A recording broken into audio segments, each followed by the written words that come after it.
Bon alors, après le démontage d'une fourche, je vais vous parler de l'entretien courant à faire pratiquement après chaque sortie.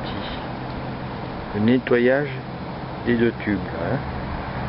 Plus pour ceux qui l'ont, le nettoyage du tube de l'amortisseur. Alors bien sûr ça va éviter les rayures sur le tube et une déformation du spi par des poussières qui peuvent rentrer. Le matériel, il est là. De l'huile fine de chêne, c'est ce que je mets. Je préfère la Décathlon quand même, hein. Un chiffon propre et un chiffon cradingue, hein, pour le premier nettoyage. Alors dans un premier temps, bon, vous voyez toute la poussière, hein, et des saloperies. Dans un premier temps, donc, on nettoie avec le chiffon cradingue, pas trop non plus, hein, le tube.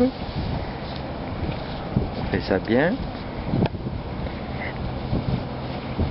On passe dedans, on fait tourner. Je vous montre sur un seul, hein. Ce sera pareil sur les deux, et puis sur l'amortisseur, idem. Ensuite,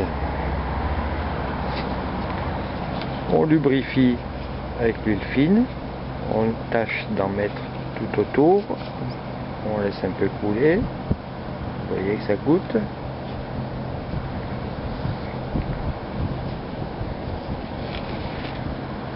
On prend le chiffon propre et sans appuyer, on étale.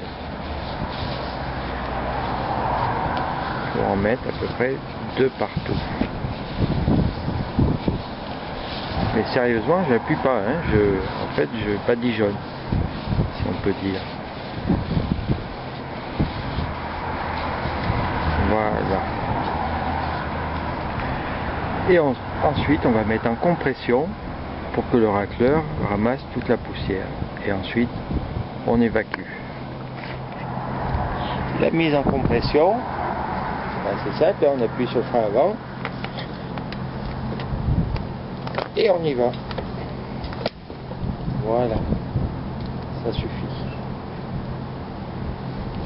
Et maintenant, on essuie. Je vais vous montrer ça de plus près. Vous voyez qu'il s'est formé une petite marque de dépôt résiduel. Et bien c'est ça qu'on essuie. Avec le chiffon propre. Il y a déjà un peu d'huile dessus. Voilà comment on fait. Donc, idem pour l'autre qui lui est complètement pourri. Et idem pour l'amortisseur arrière. Qui est pourri aussi, mais on fait pareil. On essuie, on huile, on pompe et on nettoie le surplus. Voilà, c'est un truc qu'il faut faire à peu près, c'est même pas à peu près, c'est après chaque sortie. Voilà, merci. Bon alors voilà, ça y est, j'ai fait donc celui-là, j'ai fait l'autre, et j'ai fait aussi l'amortisseur, de la même façon, hein, pas de souci. Autre astuce pour ces fourches air huile, vous verrez que quand vous changez tous les spies à l'intérieur, chaque fois il vous conseille de mettre 1 à 2 cm3 entre chaque partie mouvante. Pas mouvante, ça se dit pas ça. Partie qui bouge, on dira. Voilà.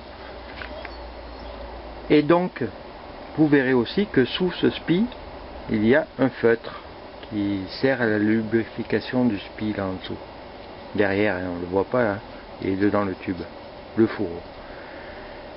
La petite astuce, c'est de retourner le vélo de temps en temps, parce que là, dans cette position normale, l'huile descend au fond du fourreau. Quand on retourne le vélo, et ben le peu de quantité d'huile qu'on a mis vient regraisser les deux feutres qui sont là et là. Donc de temps en temps, vous le retournez 1 heure ou une nuit, hein, c'est pas grave. Mais de temps en temps, il faut le faire. Sinon, le feutre sèche, il se craquelle et puis il est plus bon. Et il n'y a plus de lubrification. Voilà. C'en est fini pour la fourche.